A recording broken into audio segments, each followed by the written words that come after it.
is the video game craze, the Nintendo craze. But as our consumer editor Paula Lyons shows us this year, Nintendo may be up against some serious competition. Nintendo has been the hottest, best-selling toy for 3 years running and has cornered over 90% of the video game market. This Christmas could be Nintendo's biggest and best super-selling season. But will it be?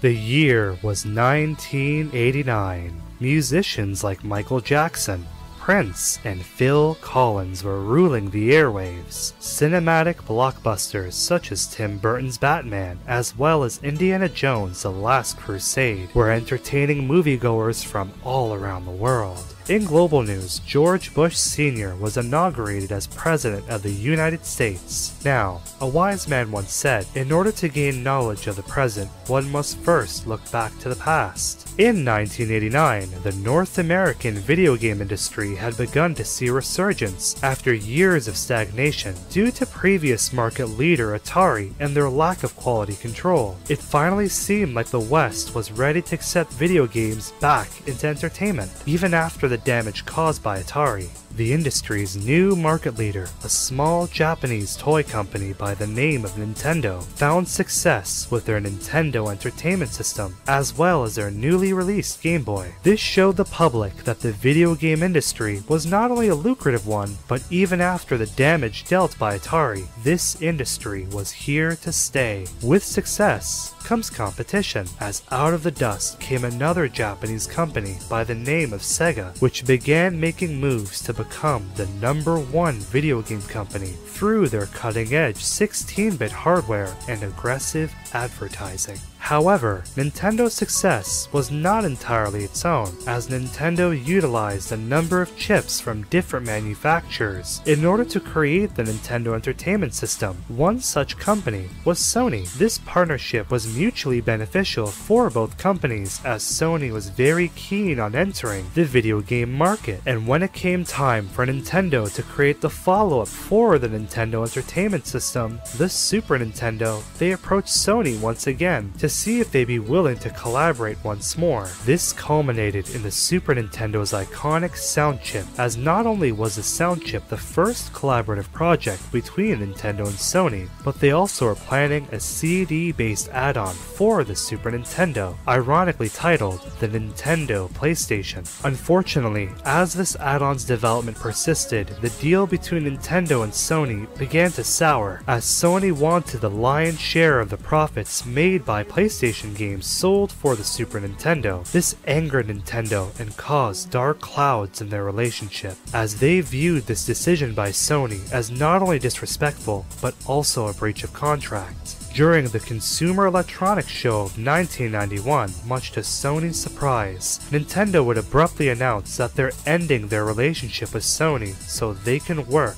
with Sony's rival, Philips. Prior to this event, Sony had no idea this announcement was going to take place. Nintendo's public announcement humiliated Sony as a company. That humiliation became the fuel that one Ken Kutaragi needed. His team vowed that they would get into the industry with or without Nintendo. Under his care, Sony continued to develop their idea of the PlayStation, only without Nintendo's involvement or guidance. And during the first ever E3 trade show in 1995, Sony rocked the gaming landscape with their own announcement. All it took was one number, and the gaming industry was never the same again. This announcement of PlayStation's price point, when compared to the competition, was groundbreaking and set the stage for this generation of consoles, as the Sega Saturn never properly found its footing in the West and Europe, and the Nintendo 64 failed to capture the older gaming demographic. Despite being new to the gaming industry, Sony's PlayStation console was seen as the premier gaming console. Sony's PlayStation took the world by storm by becoming the best-selling video game console for that generation. However, Ken Kutaragi and his team were always looking to the future. In order to recapture their success with the original PlayStation, Sony were developing a successor to the PlayStation, one that would define the turn of the century and the new millennium. However, in In order to fulfill those goals, they first needed some fresh in-house talent that could help show off the potential of the next PlayStation. Enter Level 5. Level 5 refers to the company which created and developed Dark Cloud and Dark Chronicle. The company was founded in October 1998 through receiving funding from Sony Computer Entertainment with the purposes of creating a next-generation RPG that can showcase the power of the upcoming PlayStation 2 system. The company's name bears some symbolism, as the 5 in Level 5 stands for 5-star software. In a 2018 interview, it was revealed that Level 5 was initially founded to be a subsidiary of Sony. Essentially, what this would mean is that they'd make games exclusively for Sony consoles. However, this changed over time, as they now have a healthy relationship with both Nintendo and Sony, as well as self-publishing their own titles in Japan. Akihiro Hino is a creator of Dark Cloud and the founder of Level 5, and its sole president for over 20 years. Growing up, he was inspired by games like Dragon Quest and Wizardry. These games would later go on to influence his creative work at Level 5. He began his career in video games working at River Hill Soft, creating games for the ill-fated Panasonic 3DO. He would later go on to leave that company in pursuit of creating his dream game. That game was Dark Cloud. The year was 1999. During that year's Autumn Tokyo Game Show, the PlayStation 2 and Dark Cloud would make their global debut. This amber-soaked season often reminds me of Dark Cloud's earliest beta and Tokyo Game Show 1999, as it was a period in which many groundbreaking video games were revealed to the public, setting the stage of what was to come for the new millennium of digital entertainment. Those who attended Tokyo Game Show 1999 recount that the weather was less than ideal, as it was pouring rain. Imagine the pitter-patter of raindrops and the excitement of the public filling the crisp autumn air, the perfect setting for Dark Clouds to emerge. It was on this fateful day that journalists from across the globe gathered in the Makuhari Messe Convention Center in Tokyo to see what lies ahead for the new millennium of entertainment and hardware. This deep dive video will focus on analyzing Dark Cloud's earliest beta and its worldwide premiere, its booth at Tokyo Game Show, the beta and removed content, musical changes, developer interviews regarding Dark Cloud's beta, and even looking at how different journalists reported on Dark Cloud, amongst smaller aspects of this historic Allow me to set the stage. During the year of 1999, the original PlayStation saw release of some truly generation-defining games. Titles such as The Legend of Dragoon, The Legacy of Kain Soul Reaver, Ape Escape, Silent Hill, and even some obscure titles like Monster Rancher 2 that still managed to leave a lasting impression. All of these were truly landmark titles. The original PlayStation was dominating the competition for the entire generation and managed to become a global icon, one that showed no signs of stopping anytime soon. However, September was also eventful for the competition, as it saw release of exciting new hardware with the Sega Dreamcast, which boasted a game-changing launch lineup of hit games. It was certainly a success for the time being. Could the Dreamcast loosen PlayStation's grasp on the market? However, unbeknownst to Sega, Sony had an ace up their sleeve, one that would ensure that they would start the new millennium strong, and that was the global reveal of the PlayStation 2. This all came ahead at Tokyo Game Show 1999. Up until this point, no video game console was ever revealed at a Tokyo Game Show, marking the PlayStation 2's reveal as somewhat special. Among other titles revealed for the show-stopping PlayStation 2 was a little gem from an unproven development studio by the name of Level 5. This earliest showing of Dark Cloud's beta took the audience by surprise, and many were blown away by the true-to-life graphics and innovative user customization, two aspects of the game that made their way to the final release. Now the show floor for Tokyo Game Show was split up by video game publisher and developer. For example, you had booths for Konami and Sega. What made the PlayStation 2 booth truly stand out were these beautiful marquees, signifying where each game was for those who wish to play. In fact, this event was open to the public, meaning that there's actually some lucky people out there that played this very early version of Dark Cloud, which is bonkers. Dark Cloud was represented on the show floor with a booth right next to other anticipated PlayStation 2 games. In fact, Dark Cloud is actually placed right next to Tekken Tag Tournament. It was at Dark Cloud's booth where players were given the rare chance to get some hands-on time with this demo. And unfortunately, it breaks my heart to say this, fellow castles, but in our Compendium time machine, the closest thing we can get to playing this demo is watching video footage, which was created by Level 5 and Sony. To make matters worse, this trailer giving us a brief look at Dark Cloud's earliest beta was never really translated into English, leaving many fans from around the world to speculate about what was going on with this historic demonstration of Dark Cloud in its earliest phase of development. However, every Dark Cloud has a silver lining. In 2019, Kai and myself took the liberties of translating Dark Cloud's debut reveal trailer. Now, after 20 years, fans from all around the world could finally understand the contents of this trailer. Let's take a look.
When looking back at Dark Cloud's earliest beta demonstration, it's clear to see that although many differences took place between the concept and creation phase, the larger themes presented in this beta can still be seen in the released version of the game. Notably, the world map and the titular Georama system both make their debut, albeit looking very different than what we're used to seeing. Now, there's a plethora of other small differences, and it's not unusual for video games to undergo a metamorphosis when being developed. Akihiro Hino, the creator of Dark Cloud, even touched on this 1999 beta and the evolution that later took place. During a 2003 RPG fan web interview, Hino directly addressed the changes this demo went through, as well as the cut content. Quote, "In the case of Dark Cloud, it was a special project because we made some things that eventually didn't appear in the game. We needed this demo to research the capabilities of the PlayStation 2. In the end, it had a good impact on Dark Cloud." At the PlayStation 2 announcement on March 2nd, 1999, Ken Kutaragi used it for his presentation. It was a demo showing a magic carpet flying through a valley, as well as some water effects. End quote.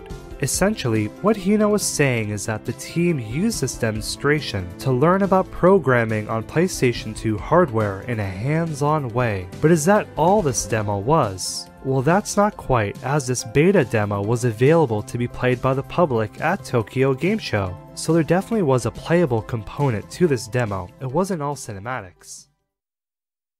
With that being said, it's time to discuss our world-famous restaurant-quality beta content, and we'll begin by discussing the Magic Carpet Ride and Tone's beta design. This Magic Carpet Ride was prominently shown off during the event, as well as Tone having a different design altogether. This Magic Carpet would have allowed Tone to travel to different areas in the game, notably to the floating continent, which the player would have been responsible for bringing this floating landmass back to the Earth. In an IGN interview published in September 1999, they confirmed that this magic carpet would have been used to travel back and forth from Tone's island floating in the sky to nearby villages, and that the player would have been able to trade information with villagers and gain allies on his quest. I think that's really interesting, being able to trade information with villagers. Perhaps that was a mechanic that was planned to be in Dark Cloud but scrapped later on down the line. Interestingly, Level 5 was questioned in the year 2000 on why the magic carpet was removed from Dark Cloud, especially after it was prominently shown, along with all the other differences that took place between 1999 and 2000. Dark Cloud's producer Kentaro Motomura stated, quote, "Due to the lack of time, some functions and characteristics of Dark Cloud have been abandoned, such as Tone moving in a flying carpet, the ability to jump, some zooms, dynamic flights, and the possibilities of building volcanoes. In addition, the design of Tone has been reviewed since a demonstration of September 1999. Don't forget that the first demo was a technical demo for the PlayStation 2, and Level 5 therefore wanted to display a maximum potential in order to push the PlayStation 2 to its limits."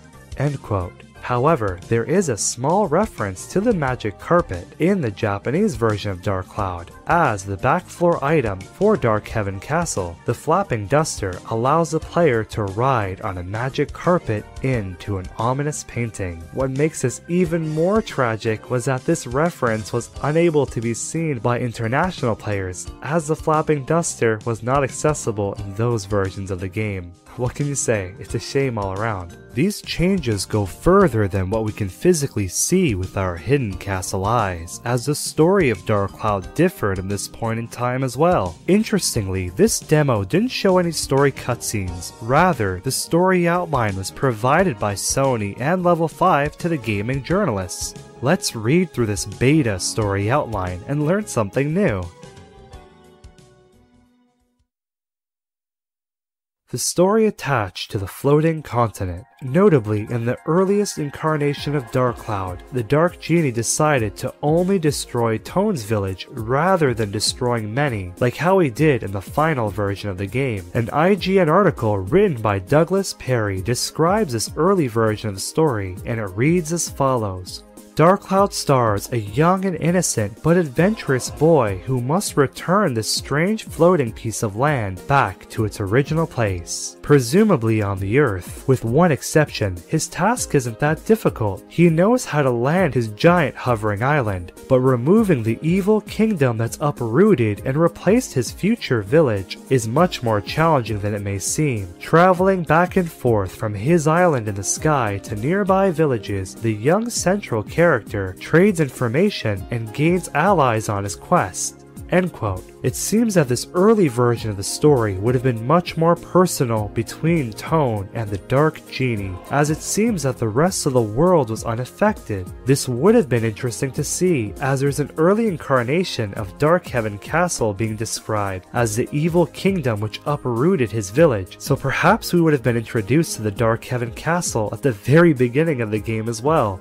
Now, the story of Dark Cloud isn't the only aspect that went through changes throughout its development, as the world map also bears significant differences. This can even give us a clue on what kind of world Level 5 wanted to build for this ambitious title. When the map was showed off, it illustrated a very different world for Tone and his friends to explore. What's interesting is that the little details in the map were actually animated, such as the clouds around the floating continent, the water waves of the seaside town, and even the smokestacks of the desert village. In comparison, the maps seen in Dark Cloud or even the sequel Dark Cloud 2 Dark Chronicle feature no animation at all. With that being said, this is a deep dive video after all, and I wouldn't be Hidden Castle if I didn't go as deep as possible. So, let's take the time to analyze this beta map, as it can give us a very interesting look at the towns and villages that we're familiar with in their earliest beta incarnations. When looking at the beta and final maps side by side, we can see that Queens is in the same map position all the way to the far left. However, this is where the differences begin to show. While the final version of Queens places an emphasis on the shipwreck and the leaning tower, this early version of Queens has large boats docked along the side, cementing its place as a port town, even during the early beta. Notably, there's an aquatic shrine in the place of where shipwreck would be on the final version of the map, so perhaps this Aqua Shrine was the initial idea for Queens' dungeon before the team shifted the concept into shipwreck. Personally, I think that's really interesting, as maybe it would have been an aquatic version of the Sun and Moon Temple. Now, speaking of the Sun and Moon Temple, below Queens is what seems to be the desert village of Muskalaka. Interesting how even in the earliest beta version, these two villages were always intended to be visited by the player side by side. What's curious about this desert area is that it features a large spire-like structure. Perhaps this was an early version of the Sun and Moon Temple, however, it also resembles a demon shaft. In the creative process, it's not uncommon for designs to evolve over time, so maybe they reused this idea for the demon shaft later on. Now, during the Tokyo Game Show event, several journalists noted that the floating continent that Tone would have visited was his actual town, or what it used to be at least, and that the genie put his dark castle in the place of where Norun Village used to be. This gives us a look at the origin of Dark Heaven Castle. Now, the design of the castle is interesting, as there's a lot more dome-like structures placed at the top, as opposed to the angular emblem that we're all used to seeing. Now, we know that on this beta map, the castle's placement was where Norun Village initially used to be. Now, right above the castle is a lush forest environment. Now, it's interesting, as this forest area which evolved into Matsutake Village actually changed placement. Instead of being below the Dark Heaven Castle in Norun Village, it's now above. Now, it has to be mentioned, there are some other mysteries in regards to this beta map, ones that, for the sake of time, I'll be covering in a later video. It's hard to tell if the team at level 5 only worked on Brown Boo Village and the floating continent, or if they went all out and started creating 3D models and assets for all these other areas. We talked about Dark Cloud's villages long enough, let's touch on Dark Cloud's beta Georama system.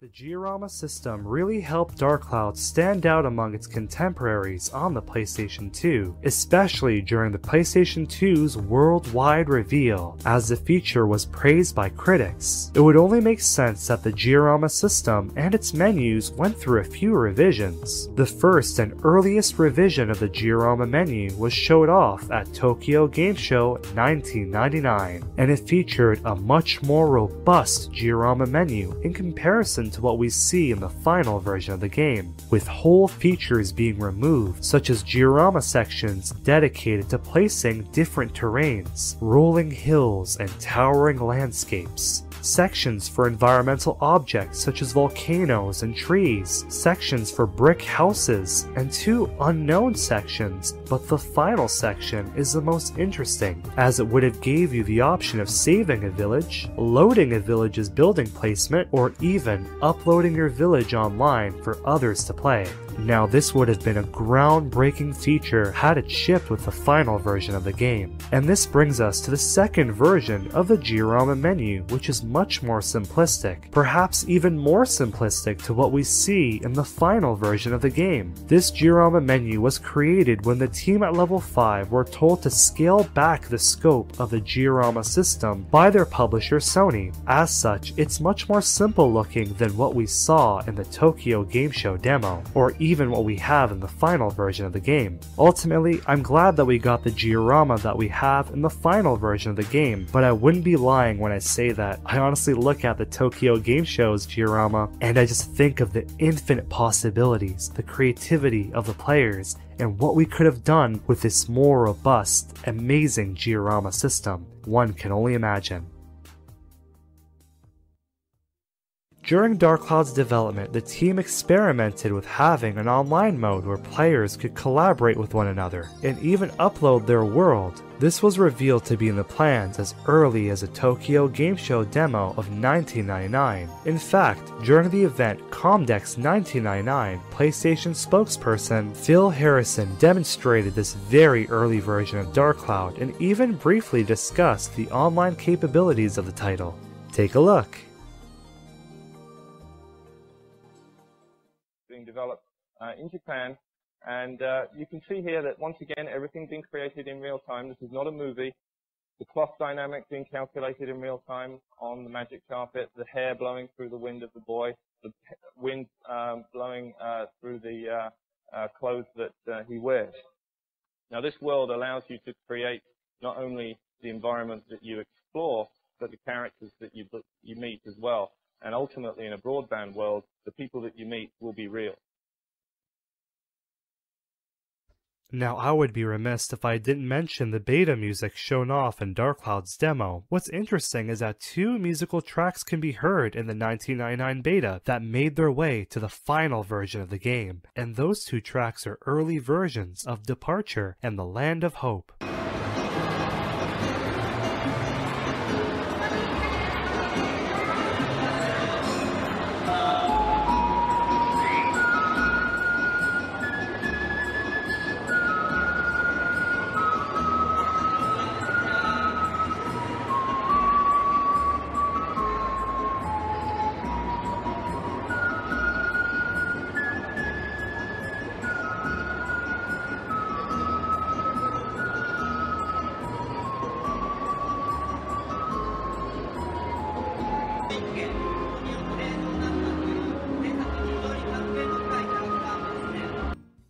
Now these 2 songs are quite curious indeed, as they bear a bigger significance to Dark Cloud's earliest beta, specifically The Land of Hope and Departure. Now let's start with the names of the song. Departure. Now this song plays when Tone is on his magic carpet flying through the valleys and canyons, making his way to the floating continent. Now we know in the Tokyo Game Show demo that once the Dark Genie attacked Tone's village, everyone gathered into Brown Boo Village temporarily, as Tone's job was to restore the floating continent back to the Earth. the floating continent being the Land of Hope. Now it's interesting how these two songs are some of the earliest songs played in Dark Cloud's history. However, they're only played twice in the final version of the game, with Departure playing at the very start of the game, and the Land of Hope later on playing when Tone makes his way to Yellow Drops. Now perhaps this is due to these two songs being made specifically for the Tokyo Game Show demo. Again, remember the name of the song, Departure, and Tone going on his magic carpet ride, and the Land of Hope, the floating continent. It just kind of makes sense, and perhaps that's why these songs were used so sparingly in the final version of the game. And maybe it's due to these two songs being made specifically for the earliest beta, Tokyo Game Show 1999.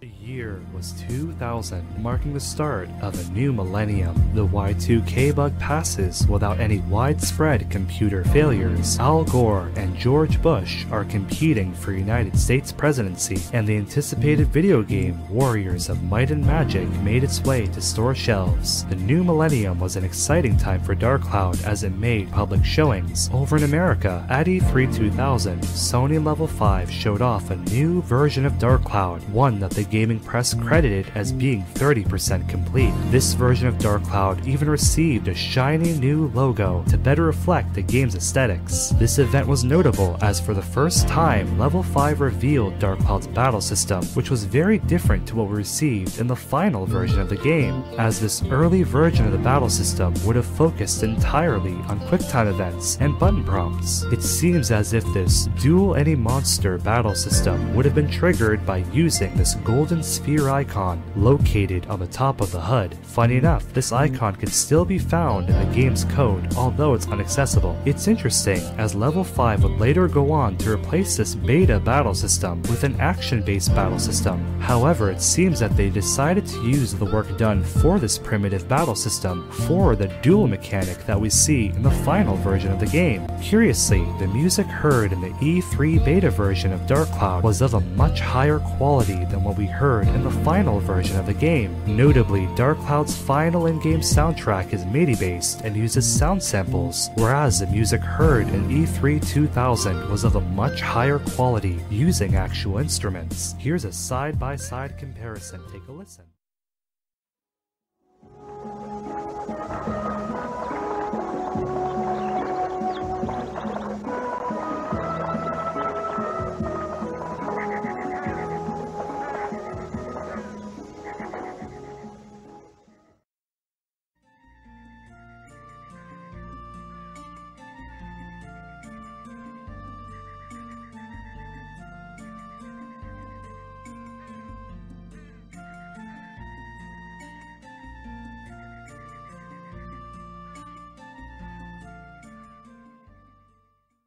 One showing of Dark Cloud that often falls under people's radar was Dark Cloud's demonstration at the Game Developer Conference, GDC, in the year 2000. This event was hosted for game industry insiders and as such wasn't publicized to the extent as an E3 or Tokyo Game Show. However, this beta version of Dark Cloud is filled to the brim with differences, such as a beta animation for changing party members in dungeon, in addition to even showing off the early beta version of Dark Cloud that was previously seen in 1999. The GDC demonstration of Dark Cloud is really interesting and deserves to be seen at length, as it provides valuable insight not only on this critical development phase of Dark Cloud, but also how Sony discussed Dark Cloud among their peers in the video game industry. Unfortunately, this trailer remained as lost media for 2 decades, until work began for this documentary. Now, gather around and let's take a look at this never-before-seen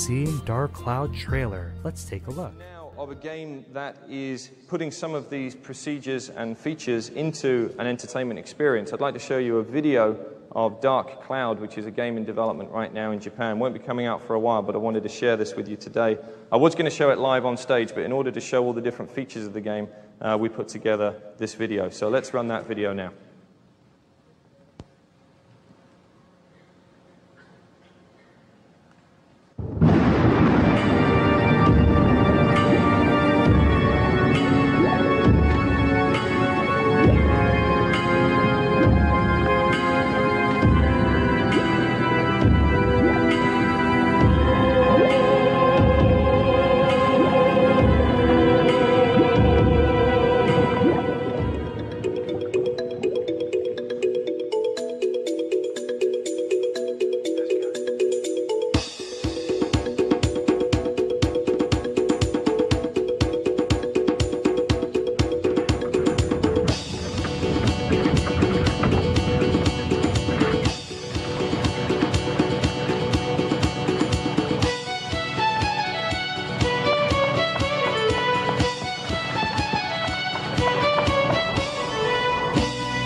terrific looking product. I'm certainly looking forward to playing that.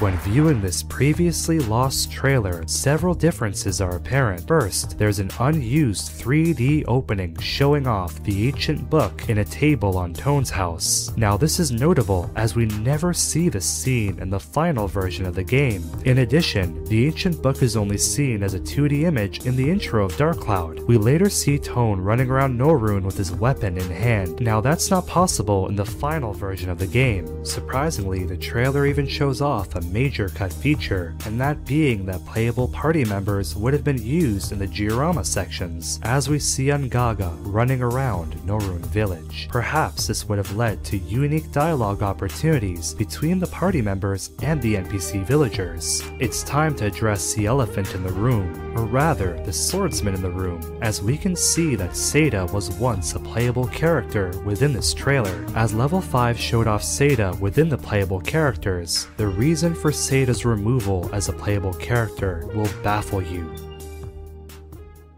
Dark Cloud's removed playable character, Seda.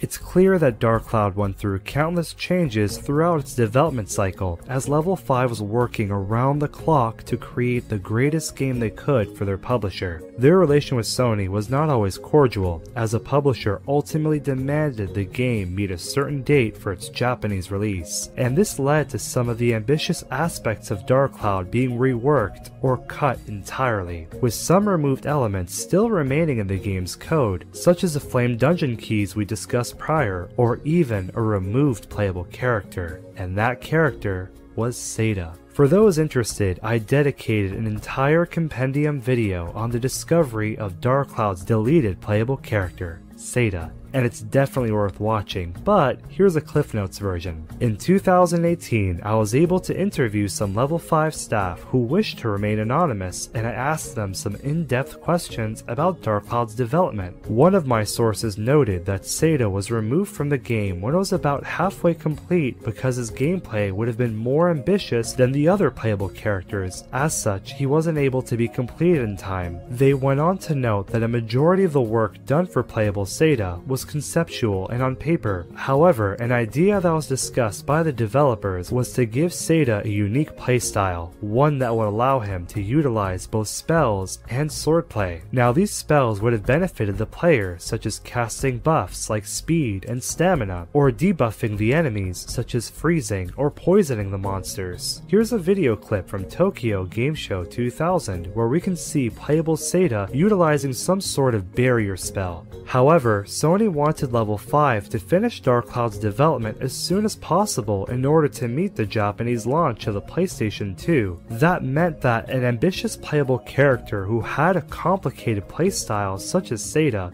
had to be removed. The team at Level 5 opted to replace him with a more simple character that can be completed within the time allotted by Sony, and that character ended up being Osmond, a character who had less weapons and animations to create, along with a much more simple playstyle. This was mandated by Sony as they wanted Dark Cloud's development to be more streamlined and focused to ensure that Dark Cloud met the Japanese launch of the PlayStation 2. Taking all this into consideration, it seems that Seda would have played similarly to Monica from Dark Cloud 2, only with a twist. Level 5 even went as far as to create a character portrait for playable Seda, which sadly went unused. In 2020, with the help of the Dark Cloud community, we actually discovered remnants of playable Seda left in the game's files, specifically noted in the file C07A. Now the C stands for character number 7. This was an amazing discovery, and it shows that even after 20 years, there's still many secrets left in Dark Cloud waiting to be uncovered, as well as how much work was done for playable Seda. He does have an earlier model and an early broadsword. forward, let's review some information. It's important to remember that the leftover data for playable Seda was found on Dark Cloud's playable character files left over on the DVD and was re-implemented by the amazing Curious Code Crawlers, Word of Wind, Mike Sword, and Yuppie. The files for Seda were sadly in an incomplete state. The reason for this was that there was not a lot of work done on this playable character, Seda, prior to level 5 pulling the plug by the request of Sony. I gotta be honest, Castlemaniacs, I started to wonder how would the deleted playable character Seda function when implementing him into the finished dungeons of Dark Cloud. Let's take a look. What remains of this deleted playable character Seda will surprise you. You don't want to miss out on this. Seda's early 3D beta model is different from the one we see in-game cutscenes, as he's wielding this large broadsword that we never see in the final version of the game, as level 5 initially planned for Seda to use heavy broadswords. If anything, this large broadsword is similar to the beta design of the Chronicle Sword. Both went unused. Now, what better way to start off this demonstration of our legendary deleted playable character Seda than obtaining a legendary deleted Dark Cloud item, the Flapping Duster, and using it with mixed results. Now let's focus on the positives. The positive is that playable Seda looks really cool. But it doesn't take long until you notice the main thing holding playable Seda back is a lack of animation data, meaning that level 5 put very little time into making Seda truly playable. Seda has very little leftover playable data in the game's files, making him not function properly. If you attack, it crashes the game, and the same goes for picking up dungeon exit items. However, the lack of animation could lead to some pretty funny results, like what happens here when Seda unfortunately opens up a treasure chest. Entering and exiting dungeons works well enough without any accidents or surprise decapitations. Transitioning to back floors works well enough too. Dark Cloud's appearance at Tokyo Game Show 2000 revealed our 6 playable characters, in addition to spotlighting the game's story for the first time since Tokyo Game Show 1999. Suffice to say, the year 2000 was an exciting time for Dark Cloud. However, Level 5 began making some major changes to Dark Cloud due to the requests made by Sony, specifically to limit the game's overall scope to avoid it from being delayed. This sadly meant that the more ambitious aspects of Dark Cloud would have to be reduced in scale or removed entirely, and we can see this in the Georama system, as features that were previously advertised, such as online play, being able to share your village with others, being able to control weather, being able to place different terrains, and more were all removed from the Georama system to save time. In hindsight, it's rather disappointing, as the Georama system really helped Dark Cloud stand out from its contemporaries, as when Dark Cloud was unveiled along with the PlayStation 2 at Tokyo Game Show 1999, Georama was praised by critics and captured the imagination of players from all around the world. However, as Dark Cloud's development persisted, the Georama system and its mechanics were gradually scaled back, and it's interesting as unused on Dark Cloud's data is a Georama system from the year 2000, giving us a glimpse at what Level 5 were dealing with around that time. By looking at this Georama system from 2000, we can tell that this overall mechanic regressed to a much more primitive state compared to the robust Georama system we saw in Tokyo Game Show 1999. It even seems more simple than what we received in the final version of the game.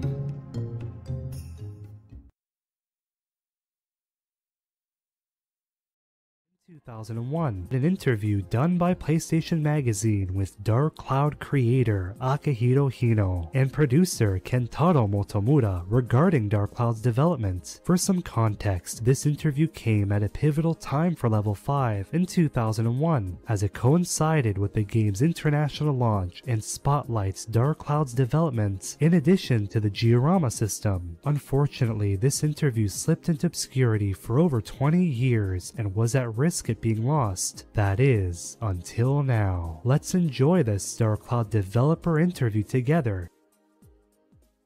On a peaceful, clear summer night, the village of Naroon is bathed under the illumination of two moons. Music floating from below, the villagers dance in celebration of the harvest festival. Suddenly, a dark cloud appears from nowhere, bringing with it an unimaginable fate. In one fell swoop, the village is gone. An ancient evil has been unleashed. This epic journey unfolds within the mysteries of myths and fairy tales. Would you be able to revive and restore this world?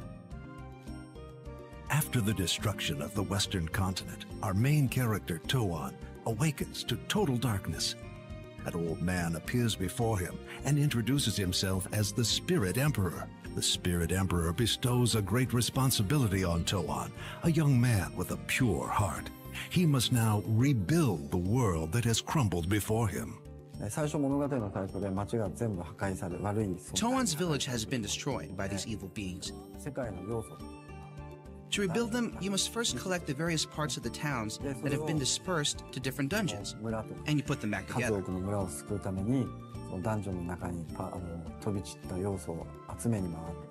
As you do so, the townspeople are released, and in return, reward you.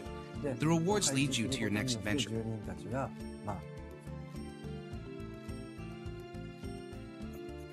This world-building system, which the game's creators have named the Georama system, is perhaps the most innovative feature in Dark Cloud.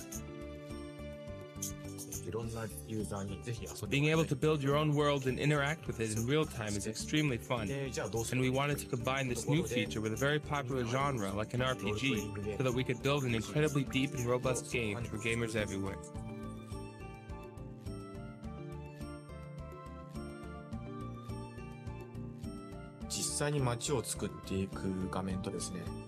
You begin building by using an overhead view to arrange the different elements in the village. You then can decide to immediately begin interacting with the environment and townspeople, or continue building the world. There's absolutely no delay. It occurs seamlessly and in real time.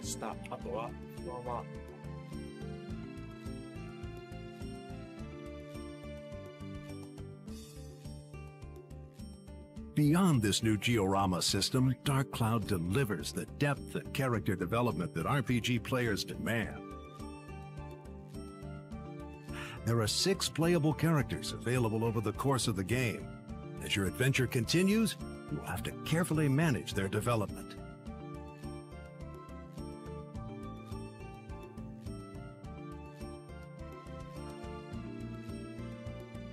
Various fairy tale themes have been incorporated throughout the game. It is an epic story of good versus evil, a fantasy world filled with genies, talking animals, and magic. And the creators of Dark Cloud claim that only the power of the PlayStation 2 could bring this sweeping story to life.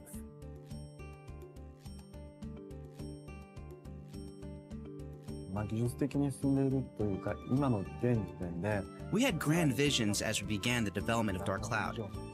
There were so many things that we were able to do that we couldn't do before. We've included a lot of realistic details that only the PS2 can allow. It's a dream come true.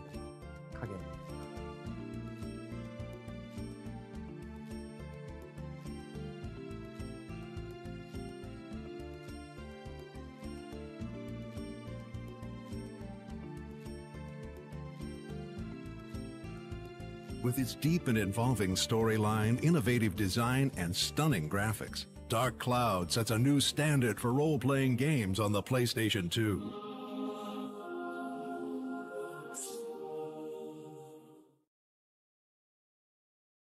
After 2 years of development and hype, Dark Cloud was finally released in December 2000. 昔泳いだ川、野球やった広場、いやいや通った塾、大好きだった高井ちゃんち、怖い犬がいた家、初めて自転車に乗れた公園、取り戻したい故郷がある。ダーククラウド、プレイステーション2から。僕んち。プレイステーション。Unfortunately, despite Level 5's ambitions, lofty goals of the project, and the positive press it received from the gaming landscape, the reception that Dark Cloud garnered when it released from the Japanese video game critics was lukewarm, with many citing its repetitive combat as being its main detractor. Although the game was praised for being a groundbreaking technical showpiece of the PS2's hardware, showcasing many advanced graphical effects for the time, such as heat haze, motion blur, water wave patterns, as well as an engrossing day and night cycle. Many criticized the repetitive nature of the game, the stale combat system which failed to captivate any emotion from the player, and the complexity of the weapon build-up system. For level 5, this was a disappointment.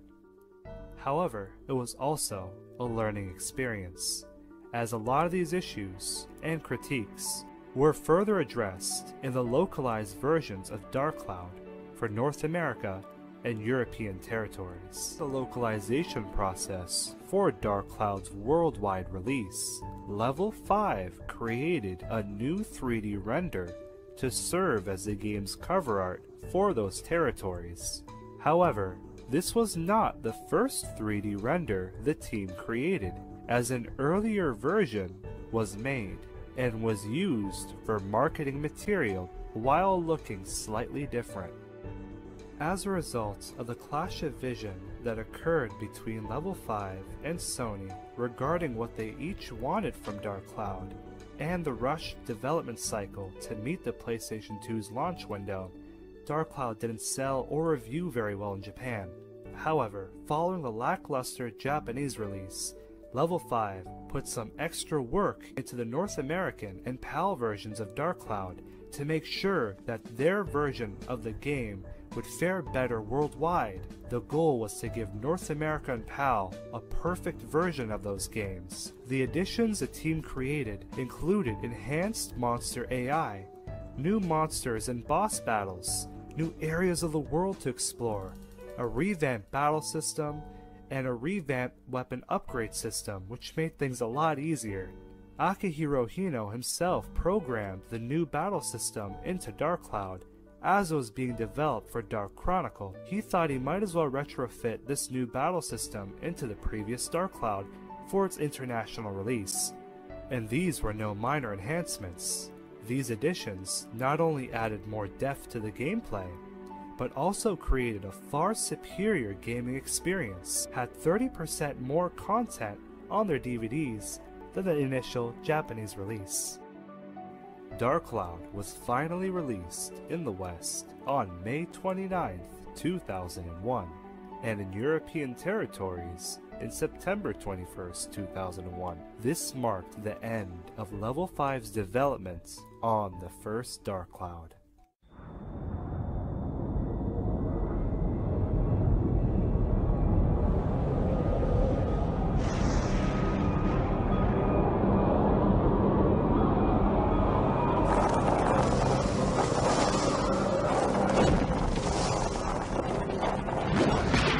It's the end of the world, but if you find the clues, you get to rebuild it any way you like.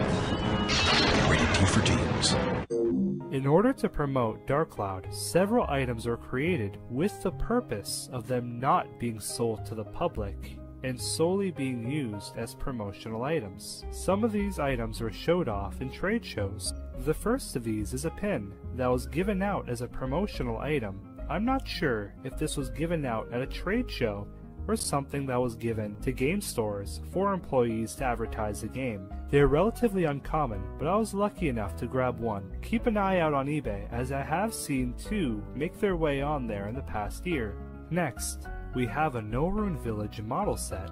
This was used in E3 2000 as well as Sony PlayStation Festival 2000. The buildings in this set were able to be removed and placed in different areas. This was all done in an effort to show off the Georama mechanic. That's a creative way to show the game's main gimmick across to passerbys and the public. Very cool. This set can be seen in the liner notes to the Dark Cloud soundtrack, but no one knows where the set is today, unfortunately. I hope it's been properly preserved because it looks really cool. Next, we have this poster that was used as a promotional item in the United Kingdom. I know Japan has at least 2 other posters that was used to promote the game, but they do tend to turn up on Yahoo Japan auction. Lastly, in late 2017, this statue of Tone turned up on Instagram. The user said that they found it in a comic shop in the United States.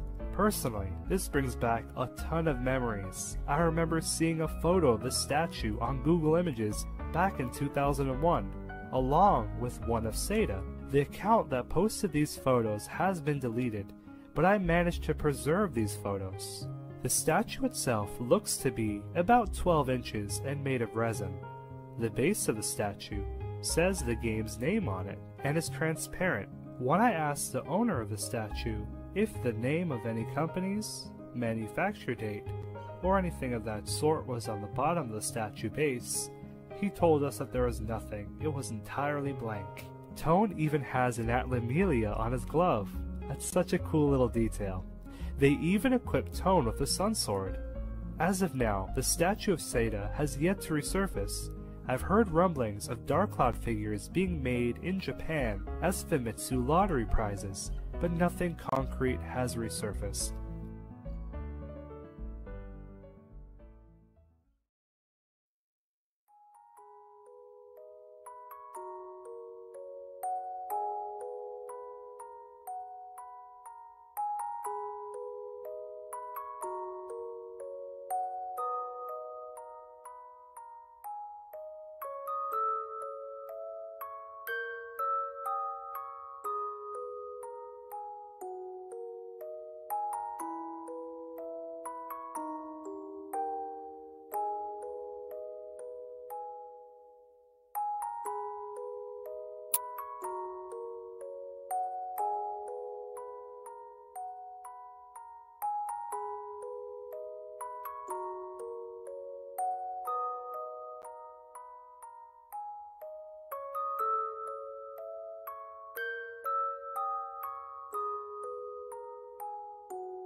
The games that Level 5 created were truly something special. Whether it was Dark Cloud, with its revolutionary Georama system, the time-traveling masterpiece that was Dark Cloud 2, or the unforgettable Interstellar Adventure Rogue Galaxy. All of these games are in a league of their own and pushed the PlayStation 2 hardware to its absolute limit and set a new benchmark for creativity in gaming. In conclusion, it becomes increasingly clear that Dark Cloud was a series that beat the odds time after time, whether it be through the creative differences between Level 5 and Sony, or the Japanese version's lackluster release. In the end, Dark Cloud prevailed. Akihiro Hino founded Level 5 in Fukuoka, which was a prefecture where he grew up as a child and found himself following his passions as an adult. He left his job as a salaryman to pursue bigger things, to become independent, and to create his dream game. In doing so, he started his own company and became a trailblazer in the entertainment industry. According to the website Idle Net Worth, Akihiro Hino has a net worth of $5 million as of this recording. In a 2014 interview, Hino stated that his goal is to transform Level 5 into something resembling Disney, to shed the notion that Level 5 is just a game company, and to solidify the idea that Level 5 can be a company that's at the center of worldwide entertainment. that creates video games that can be used not only for video games, but also for movies, anime, comics, merchandise, and so much more. This can be seen in how Level 5 places an emphasis on their multimedia franchises. In 2015, Hino shared his vigorous day-to-day work schedule with Game Majin. This gave us a rare glimpse of all the work that he puts into shepherding Level 5 and its products, with his motivator being to shape Level 5 into an entity that's comparable to Disney. He's motivated to make that goal into a reality. Later on, in 2018, Hino even created a mascot in honor of his home city of Omuta City. This mascot resembles a coal miner, as the city has a history of mining coal. That same year, Level 5 celebrated its 20th anniversary of being in business by creating an art collage. This art collage features many of the franchises which Level 5 had created or worked on in the past. The Dark Cloud series is represented as Tone is seen hanging from a dragon's tail, with an Atlamelia on each hand. Furthermore, Level 5 announced a partnership with Sony on their PS4 title, Everybody's Golf, which featured several Level 5 characters, notably Tone and Xiao. This marks their first appearance in a video game since the first Dark Cloud released in North American and European territories in 2001. 20 years later, Level 5 is now a company that owns many other studios and is an entertainment juggernaut worldwide. Personally speaking, Dark Cloud represents a very important time in my life. As we grow, we tend to reflect on the experiences which helped shape us into becoming the people who we are today. Memories steeped in sepia tones, days of carelessly playing with friends, schoolyard chatter on an amber-soaked autumn morning, and being with loved ones. Dark Cloud was a part of that. These experiences are what shape us into the people who we are today. They are the origin points which help define us. The memories that we carry and the connections that we made with loved ones will never go away. I can't thank you enough for being a part of this journey. I hope you all enjoyed it. And remember, you are your work. Don't let you down. I hope you enjoyed this documentary as much as I enjoyed creating it. This has been Hidden Castle. Take care and bye for now. This video is made possible by amazing viewers like you and contributions from our generous patrons. Thank you. The World of the Compendium is a Patreon-supported show. These deep dive videos would not be possible if not for the support of all my generous patrons. I'm forever grateful. Patrons are able to get a behind-the-scenes look with how these videos are created and get to help support the channel. With that being said, many thanks to my viewers and patrons, both new and old alike, for all the support. It's our combined passion for obscure RPGs that keeps this show going strong. The link to the Patreon can be found in the description below. Many thanks to my Compendium chroniclers, GD Break, Waposa, Anna, Story Lover, Ryan 7, Weeb Warrior. The development of this Dark Cloud documentary took place over the span of 6 years, and I want to give a thank you to Amin, Shastopia, Mouse, Lily, Judy, Word of Wind, Mike Zord, Dayuppy, Glitched, The Infinite Crafter, Kojin, and Meredith. Normally I'd pass it off to the Moon Sea Mega Supporter who'd have a message for the Dark Cloud community, but this video is a little special and I wrote our Moon Sea Mega Supporter GD Break a haiku. GD Break, always. Powerhouse of passion. Champion forever. And I want to give a great big thank you to the Dark Cloud community. This video has taken a long amount of time, and a lot has changed throughout my life, and I can say that I found my voice through Dark Cloud. Maybe you noticed the last half of the video sounded a little different. That's because those recordings were over 6 years old at the tail end of the video. I'm very thankful. I'm truly thankful for each and every one of you out there. Thank you immensely. Have a great day.